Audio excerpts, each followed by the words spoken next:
Hello everyone, my name is Rachel. Welcome back to my channel. Today I am bringing you guys my most anticipated book releases for summer of 2021, specifically July through September. This is a series I've kind of started on my channel where I talk about my most anticipated releases for a 3-month chunk of time out of the year. And I like doing this format of video better than just doing one video at the very beginning of the year, just so I can talk about more books.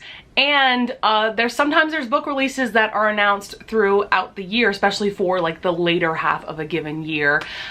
So yeah, let's go ahead and get into it. I do have a pretty good variety of genres here.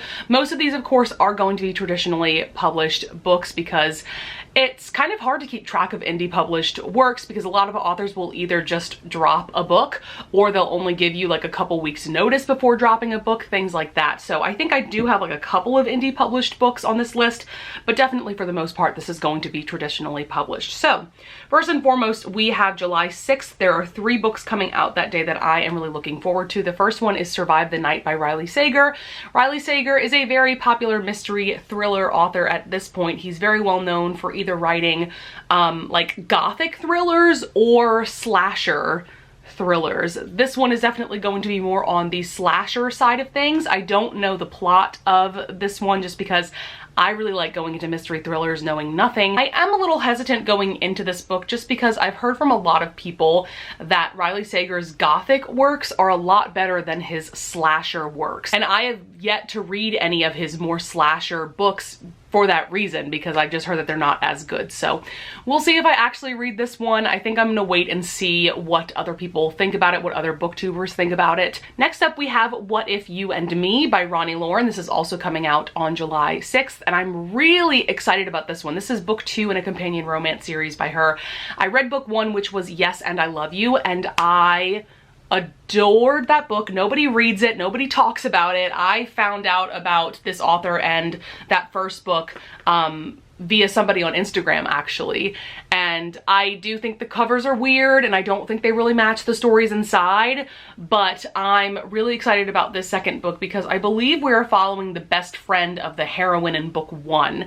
And this one's going to be a Grump Sunshine trope. We are also following a damaged hero. He is a former firefighter who I believe lost part of his leg on the job. So I think something happens to the heroine and he rescues her, and so things kind of go on from there.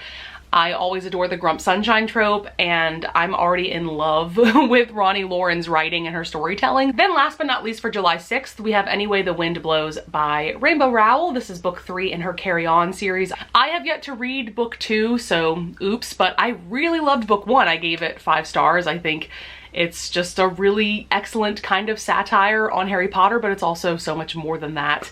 And I thought that this book wasn't going to be published for like another couple of years, so this was very surprising for me to see on Goodreads that it was coming out so soon. All right, next we've got a few releases coming out on July 13th. The first one is Flashfire by TJ Klune. This is book 2 in his The Extraordinary series. You guys probably know that The Extraordinaries is one of my top like 2 favorite books that I've read so far in 2021. This is a YA series that takes place in a city where superheroes exist, and we are following Nick, our main character. He's gay, he has ADHD, he writes fan fiction about this superhero Shadowstar that he is just absolutely obsessed with. And essentially his path crosses with Shadowstar, and things kind of go on from there. There's kind of a messy love triangle going on, lots of gay characters. We love to see it. I also love Nick's dad, who is a police officer. Just so many amazing things going on in that first book alone. So I am very, very, very excited to get book 2 in my hands. Next up on July 13th, we have The Final Girls Support Group by Grady Hendrix. I am so excited for this one because I have read 2 of his backlist titles and absolutely adored both of them.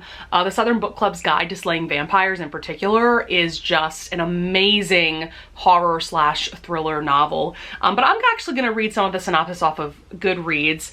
But it is centered around the idea of the final girl in any horror movie, the final girl who survives, right?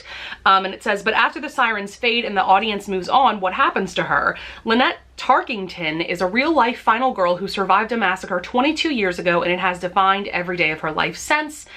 For more than a decade, she's been meeting with 5 other actual final girls and their therapists in a support group for those who survived the unthinkable.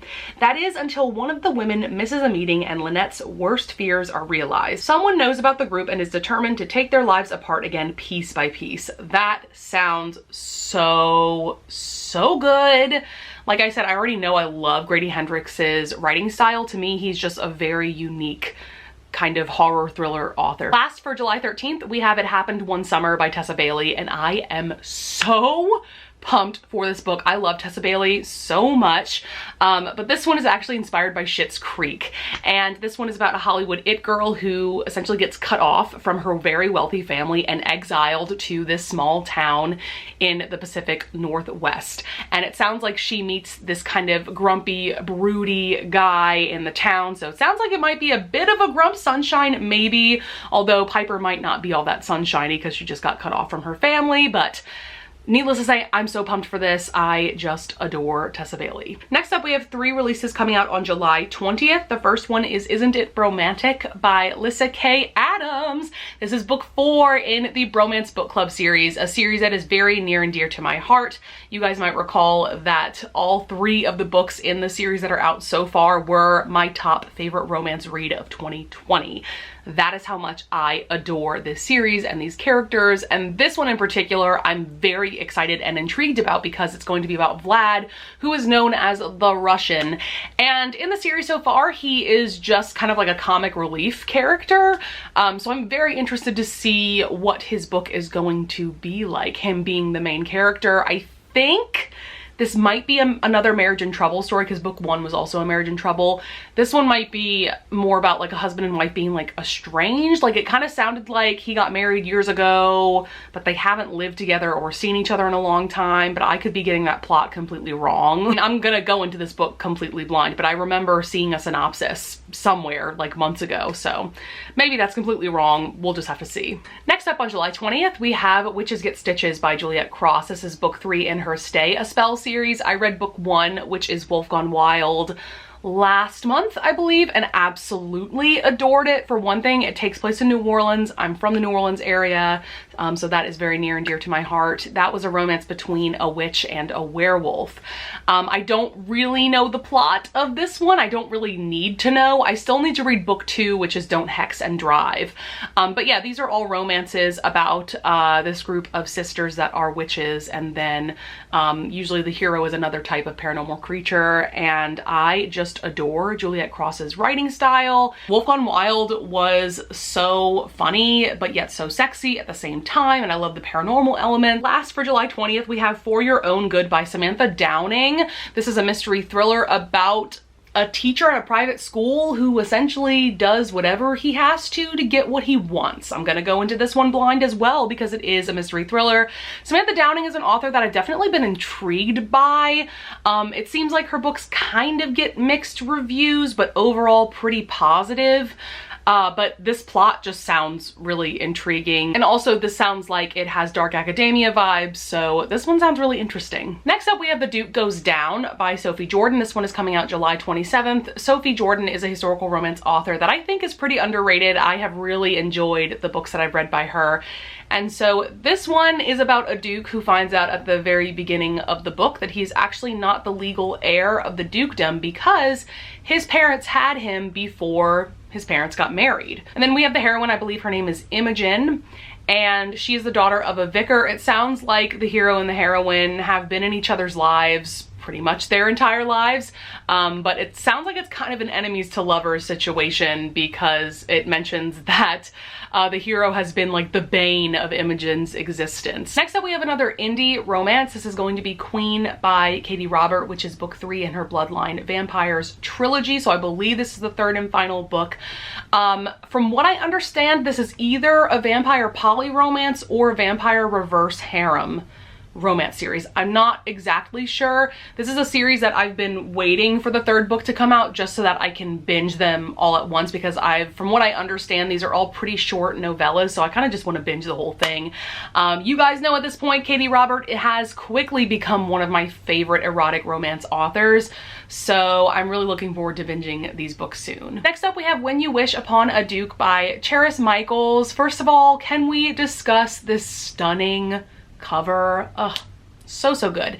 So this is going to be book 2 in her Awakened by a Kiss series, which is a historical romance series that is reimaginings of fairy tales that we all know and love, but one of the overlooked characters from that story is getting their own happily ever after. So this one is following a character very much like Tinkerbell from Peter Pan and a duke that she falls in love with. I don't really know anything else about the plot, and I don't really need to. I'm just so here for this cover. I really liked book 1 in this series, which essentially followed the huntsman from Snow White and a woman that he fell in love with. Next up on August 24th is Uncharted by Adriana Anders. This is book 2 in her Survival Instinct series, which is a romantic suspense series. I read the first book in this Whiteout some point last year, and it's one of the few romantic suspense novels that I actually really enjoyed. So I'm really looking forward to this one. All I really know about the plot of this, because of course I'm gonna go into this blind because it is a suspenseful novel, is that this one actually takes place in Alaska, where book 1 took place in Antarctica. And this is definitely more of like a companion romance series, and yeah, it just sounds really good. Next up, we probably have my most anticipated release of this entire video, and that is The Heart Principle by Helen Hoang. This is coming out August 31st. This is book 3 in her companion romance series, book 1 being The Kiss Quotient, one of my favorite romance books of all time, and then the second book being The Bride Test, which I also recently reread. And we're finally getting Quan's story in this book. I am so excited because he's a character that I just adored reading the first 2 books. I'm really excited to see who Helen Hoang pairs him up with and how their romance goes and all of that. Then last release for August that I want to mention is My Heart is a Chainsaw by Stephen Graham Jones. Stephen Graham Jones is the author of The Only Good Indians, which was a horror novel that I read late last year and really loved. I mentioned this one in my June TBR because I do have an e-arc for this one. I actually have an e-arc for quite a few of the books that I mentioned in this video. Will I get to them before these books come out? Probably not, because I am trash. So I don't quite remember the plot of this one anymore, but I do remember that this is also kind of an homage to horror movies, similar to how the Final Girl support group by Grady Hendrix is also an homage to that. And yeah, I just know that Stephen Graham Jones is a master at writing horror, so I'm sure this is going to be fantastic. All right, next up we're getting into September releases. So on September 14th, we have White Smoke by Tiffany D. Jackson. I'm just going to read for you this short little blurb that I found on Goodreads because I think that this says it all. It says, "The Haunting of Hill House meets Get Out in this chilling YA psychological thriller and modern take on the classic haunted house story." Need I say more? I'm going to end it at that. That just sounds amazing. Tiffany D. Jackson is an author who I discovered earlier this year because I read both Allegedly and Monday's Not Coming.